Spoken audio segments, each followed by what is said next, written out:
And welcome to the Writer's Life, the place where you get the sight, sound, smells, taste of my particular writer's life. And where you get the truth about the writer's life. As you can see, I don't know how to use one of these things. Subscribe if you haven't already. Punch the like button. And tap the bell for notifications so that you don't miss out on one single exciting fucking video. Who's that? It's a Big Philly. What's up, Big Philly? Don't forget to go to the store. www.vinzandri.com, vinzandri.com, vinzandri.com, no spaces. You can buy books direct from that website. Every day I'm adding more. It's a slow process, but every day I'm adding more. Buy direct and save. Buy direct and save. Buy direct and save. I don't know. Every time I do that, I feel like it's all good, man. Love that show. So here's one I haven't talked about yet. And everybody knows part of my writer's life is adventure travel. And I spend about 3 months a year away. So far this year, I've only spent about a month away because the cashish, she's not as available during these times of Bidenomics. I'll let that speak for itself.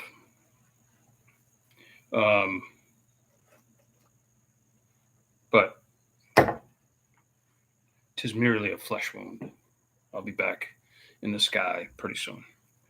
Anyway, I made a huge mistake in the spring of 22.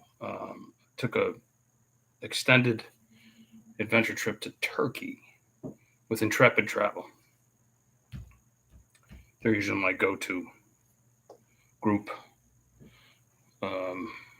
fixers, whatever you want to call them.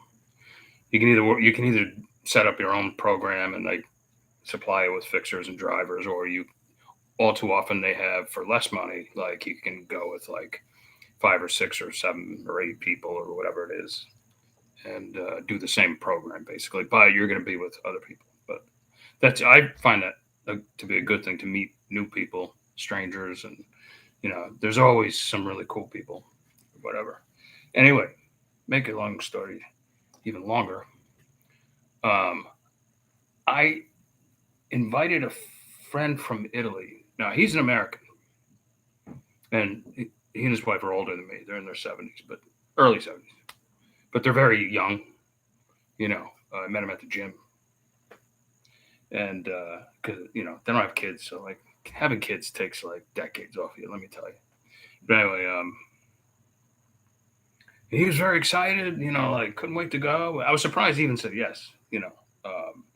And how well did I know this person? I thought I knew him well enough. These trips can be hard. Very little sleep.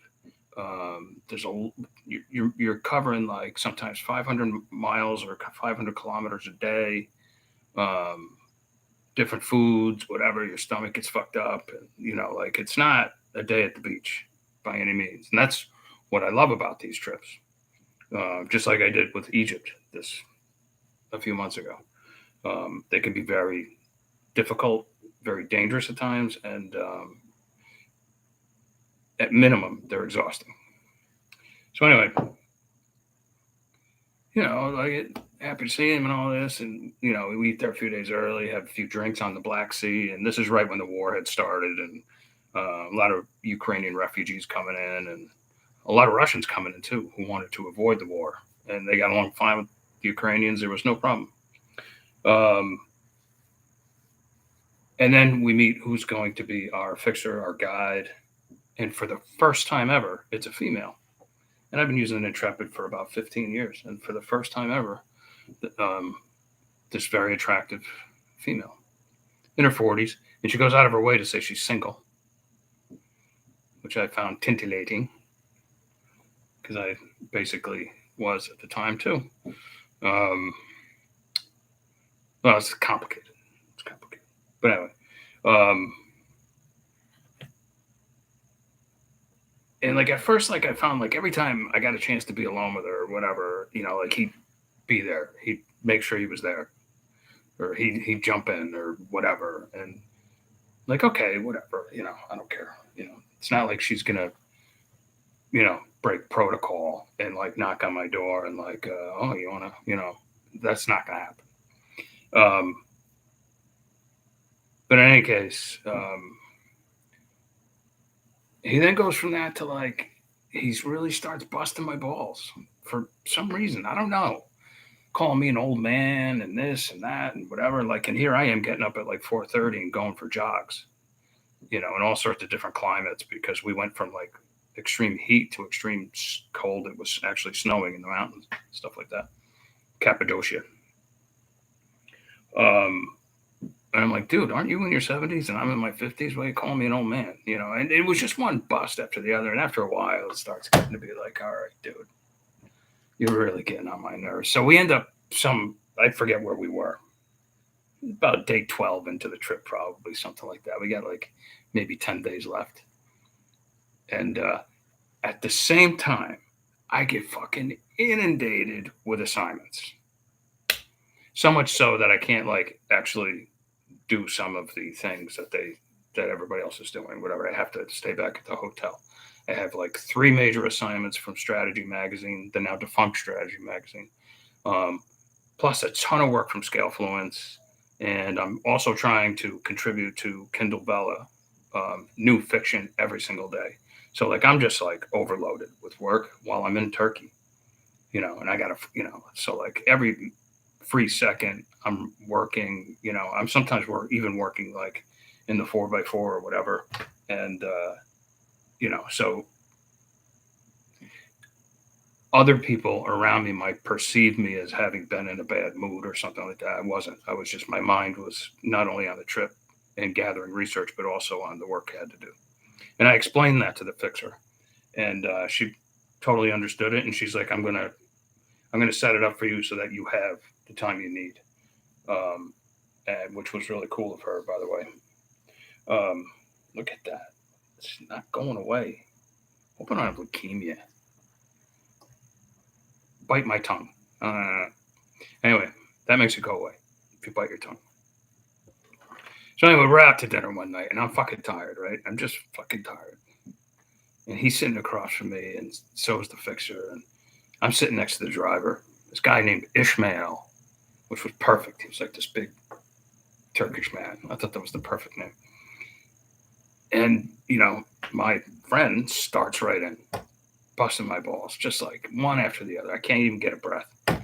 So finally, I'm like, did you get your shit kicked out of you in high school or something? Because he's a little guy.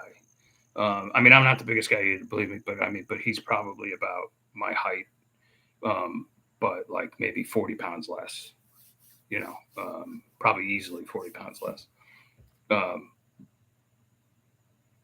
And she's trying to be good natured about it and joke along with him too. And, whatever. And I'm like, finally, I'm just like outside. It's like I couldn't take. I was gonna just let it go. I'm like, there's only 10 more days or so. Just let it go. Just let it go. And I take him outside, and I can tell he's like, oh fuck. And I'm like, dude, 2 things are gonna happen here if you don't shut the fuck up. 1, I'm gonna knock your teeth down your throat. Or 2, we're just not gonna be friends anymore. Like, it's up to you. And he was like, oh my God, I'm so sorry. I'm so sorry. I'm sorry. I didn't realize I was doing this. I didn't realize it. And he was genuinely sorry, and, and I, whatever, I just stayed away from the rest of the night, and he emailed me later and he's like, I'm going to get out. I'm going to go home. And I think that was part of the problem. I think he was having trouble with the trip because later on the fixer took me into her confidence and told me what was going on with him and with a couple other people on the trip. It was exhausting. So anyway, for the rest of the trip, the guy's like nice as pie and like, like none of that, but he just was on his best behavior. And I thought, okay, good. Everything's good. Sometimes I can remember fights with my college buddies, my best buddies, we'd get into fist fights and then be good afterwards. Like you get it out and boom, boom, boom, boom, boom. I've had fights with my sons. You get it out and everything's good. Not with this guy, apparently. We actually went to the airport together to go home. And I kind of gave him a hug. I was like, "Good seeing you, friend." Whatever. And I texted him a few times after that. Emailed him. I'm like, I'm not hearing from him. Want to make sure he got home okay, stuff like that. So finally, like I texted him one last time. I'm like, "Is something wrong?" Because not hearing from him. And he fucking lays me out in this email like, "You're a miserable son of a bitch. I never want to talk to you again. If I see you in Italy, like I'm going to go to the other side of this." Or I think I'm the one who said that. But, he's like, I don't want to see you ever again. And, you're this, you're that, you're whatever. I'm like, wow, what an actor this guy was to be able to pull off the nice guy thing. I'm like, what an actor. Holy crap. And he's like, "Don't even respond to me because I'm going to block you right now on everything," which I thought was cowardly. But okay. Anyway. And he's like, "I'll join another gym in Italy so I don't have to run into you," and all this sort of stuff. And I signed up at the same gym. I was like, I didn't care if I saw him or not, whatever. Apparently he felt the need to like stay away from me. But here's what it comes down to. First of all, do not invite a friend on any of these adventure trips. Just don't do it. And this is something else the fixer and I talked about. She's like, do not ever do that. It always goes bad, almost always. She's like, I've seen married couples like on the verge of divorce at the end of one of these trips, right? She's like, just make friends while you're there. That's the thing.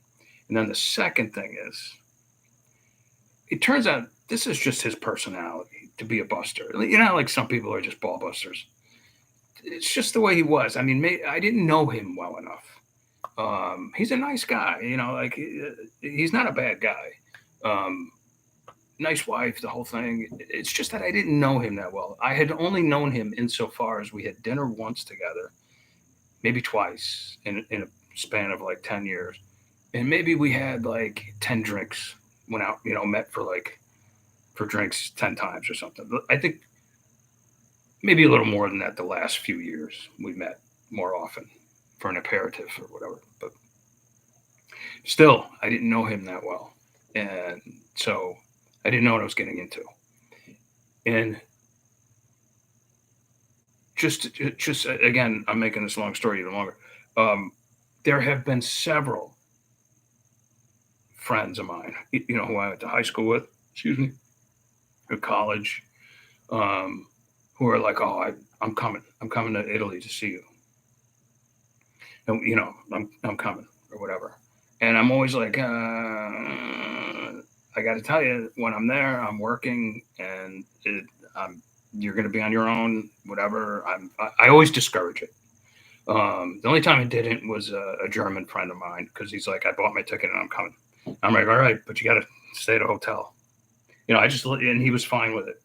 Germans are like that, like you just tell them directly, and they get it. And he entertained himself, and we got together for drinks afterwards and dinners and lunches and stuff like that. We went on a couple adventures in Chianti, four-wheeling, and he was terrific. But that's the exception. That is definitely the exception. So anyway, this is one of these ones I wanted to talk about for a long time, but I wanted, some water to pass under the bridge a little bit before I did. Again, I wish this man no bad tidings or anything like that. I hope he's happy and healthy wherever the hell he is. But I just didn't know him. I didn't know him as much as I thought I did, and it was my mistake to invite him. And this was not his kind of trip. His kind of trip is more sedate. Where you open a bottle of wine in the middle of the afternoon and you enjoy it, and then go out for a nice dinner and that kind of thing. There's nothing wrong with that. Nothing wrong with that at all. It's just not my thing. So anyway, lesson learned. Lesson learned. All right, Big Philly, what do you got to say? I'm finally here again, brother. Great. Crazy Eddie. By direct and save. Yeah. I admire you, even if I had the cash and I don't have the balls to leave the U.S. I can't wait to leave the U.S. now that our system of justice has become so corrupt. It's third world banana republic we're living in right here. I've had a few female fixers. I getcha. Depends how you grow up. My family and I are passionate, and we love to scream and yell, then immediately make up. Yeah, yeah. I don't like it. I don't like I will go 100 feet underneath, or 100 feet. I will go 100 meters underneath a pyramid with almost no room, no air, no ventilation, and ammonia gas, and all that stuff gladly with no fear. But the only thing I hate is domestic squabbles and quarrels. I hate them for some reason. I think it's because um, my parents were very vocal about their disagreements when I was little, and I think it was like, you know what, I'm actually surprised I even got married twice because I just don't like domestic disputes. By the way, you can buy my short thriller Domestic Dispute directly off of where? www.vinzandri.com. Get yours today by Direct and Save. All right, that's all I got for you. This was a long one. But my friend, if you're out there, I wish you peace. Peace and happiness. And who knows? Maybe I'll run into you in Italy. We'll see. All right. I will catch you guys tomorrow, God willing. Ciao, ciao.